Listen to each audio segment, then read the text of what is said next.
Fourth state news వార్తలకి స్వాగతం. మానవ సమాజాన్ని పట్టిపెడిస్తున్న మత్తు పదార్థాల దుర్వినియోగాన్ని నిరోధించేందుకు యువతకు అవగాహన కల్పించేందుకు ఎంపీఆర్ లా కళాశాల ఆధ్వర్యంలో డ్రగ్ దుర్వినియోగంపై ప్లకార్డులు పట్టుకుని అవగాహన ర్యాలీ లా కళాశాల నుండి పిఎస్ఎం పాఠశాల వరకు గురువారం నిర్వహించారు.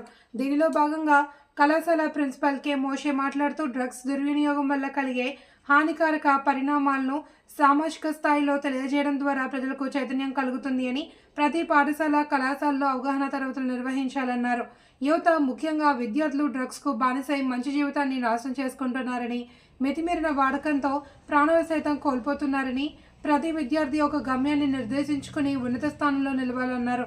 ఈ కార్యక్రమంలో ఎంపీఆర్ లా ప్రిన్సిపల్ మోసెస్, బోధనా సిబ్బంది రమేష్ నాయుడు, కళాశాల విద్యార్థులు పాల్గొన్నారు.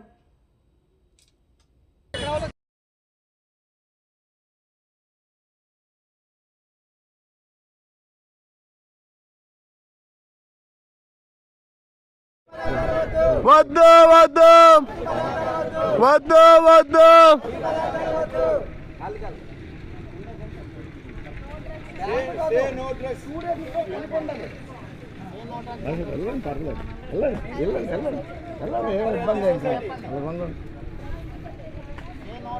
తీరా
Let's go!